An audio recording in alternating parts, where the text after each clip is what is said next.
किचनमध्ये तुमचे स्वागत आहे। आज मी तुम्हाला कैरीची चटणी एकदम तोंडाला पाणी सुटणारी दाखवणार आहे।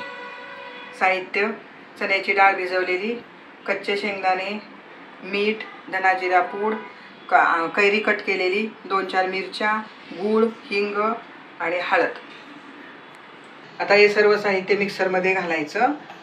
कैरी सगळं साहित्य मिक्सरमध्ये घालून बारीक वाटून घ्यायचं आणि वाटून झाल्यानंतर या कच्च्या चटणीला थोडीशी वरून जिरी, मोहरी आणि कढीपत्त्याची फोडणी घालायची। हे बघा, आता कैरीची चटणी बारीक वाटून घेतलेली आहे। त्याला आता वरून फोडणी घालायची आणि खायला चालू करायचं। आता कैरीची चटणी बनवून झालेली आहे। आता याला वरून फोडणी घालायची। थोडंसं तेल घालायचं, जास्त पण एकदम नाही। मोहरी टाकायची,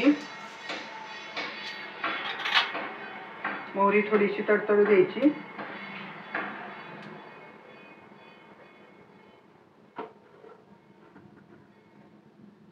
कारण जिरीपेक्षा तिला वेळ लागतो।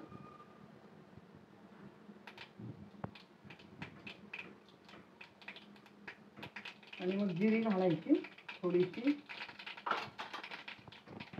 जिरी टाकली, आता जिरी थंड असते। नंतर कढीपत्ता घालून गॅस बंद करायचा आणि थोडासा हिंग टाकायचा गॅस बंद करून। हिंग जळला नाही पाहिजे।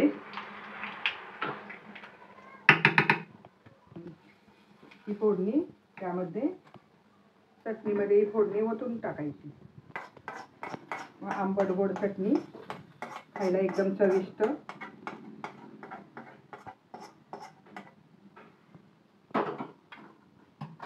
ही बघा, कैरीची चटणी खूप छान। अशाच नवीन रेसिपीसाठी आईज किचनला फॉलो करा, सबस्क्राईब करा, शेअर करा।